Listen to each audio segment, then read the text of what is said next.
அஸ்ஸலாமு அலைக்கும். Welcome to Chennai sisters. இன்றைக்கி நம்ம ரவா கேக் எப்படி செய்கிறதுன்னு பார்க்கலாம். ஒரு மிக்ஸி ஜாரில் 1 டம்ளர் சர்க்கரை சேர்த்துக்கலாம்.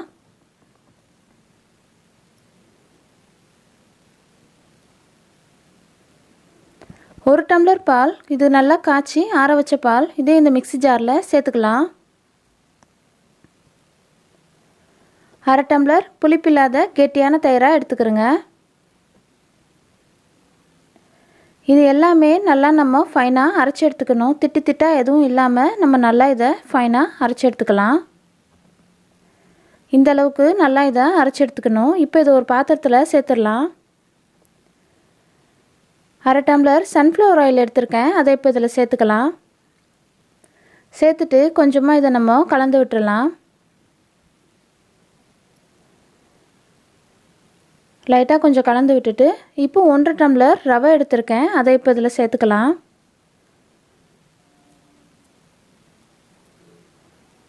அரை டம்ளர் மைதா மாவு நல்லா ஜலிச்சு வச்சுருக்கேன், அதையும் இப்போ இதில் சேர்த்துக்கலாம். 1 teaspoon baking powder, 1/4 teaspoon baking soda, 1 teaspoon vanilla essence. எந்த ஃப்ளேவர் வேணாலும் நீங்கள் சேர்த்துக்கலாம். இப்போ இதில் கட்டிகள் எதுவும் இல்லாமல் நல்லா நம்ம கரைச்சி எடுத்துக்கலாம். திட்டு திட்டாக எந்த விதமான கட்டிகளும் இல்லாமல் நல்லா நம்ம இதை கரைச்சி எடுத்துக்கணும்.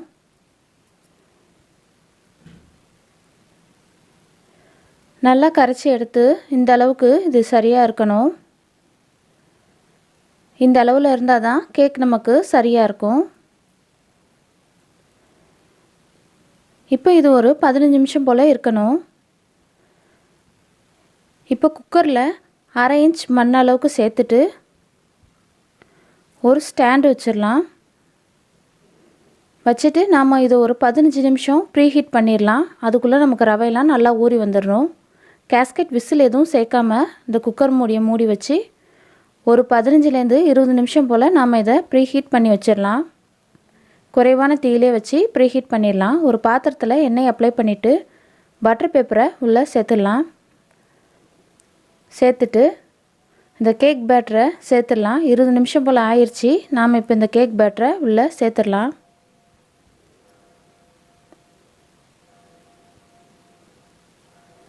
கேக் பேட்டர்லாம் உள்ளே சேர்த்தாச்சு. இப்போ நாம் இதில் கொஞ்சமாக முந்திரி பருப்பு தூவி சேர்த்துக்கலாம். முந்திரி பருப்பு, பிஸ்தா, பாதாம் எது வேணாலும் நீங்கள் சேர்த்துக்கலாம். டூட்டி ஃப்ரூட்டி கூட சேர்த்துக்கலாம். நான் இப்போ கொஞ்சமாக இதில் முந்திரி பருப்பு சேர்த்துக்கிறேன்.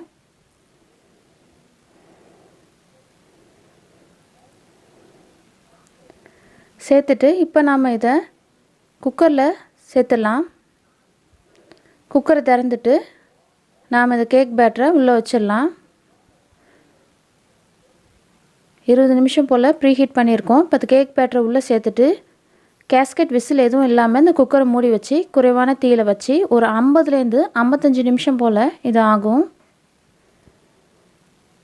இப்போ சரியாக 55 நிமிஷம் போல் ஆயிடுச்சு. நாம் இதை திறந்து பார்த்துடலாம். ஒரு குச்சி வச்சு நாம் இதை குத்தி பார்த்துடலாம். குச்சியில் எதுவும் ஒட்டலை, நமக்கு கேக் சரியாக ரெடியாக இருக்குது. நாம் இப்போ இதை எடுத்து வச்சு ஒரு 10 நிமிஷம் போல் நல்லா ஆறினதும் ஒரு கத்தி வச்சு இந்த ஓரங்கள்லாம் எடுத்து விட்டுடலாம். எடுத்து விட்டு ஒரு தட்டில் நாம் இதை ட்ரான்ஸ்ஃபர் பண்ணிடலாம். இந்த மாதிரி திருப்பி போட்டுட்டு லேசாக நம்ம தட்டி விட்டுக்கிட்டாலே போதும். நான் பட்டர் பேப்பர்லாம் சேர்த்துருந்தனால எனக்கு டக்குன்னு ஈஸியாக வந்துருச்சு. நாம் இப்போ இந்த பட்டர் பேப்பரை எடுத்துடலாம்.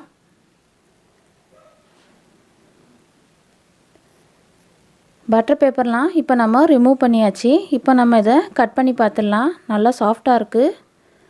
இப்போது கட் பண்ணி பார்த்துடலாம். கேக் வெட்டும் போதே அவ்வளோ சாஃப்டாக இருக்குது.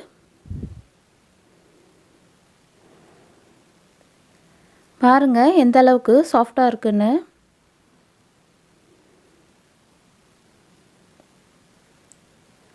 நல்லா சாஃப்டாக ஸ்பாஞ்சியாக வந்திருக்கு.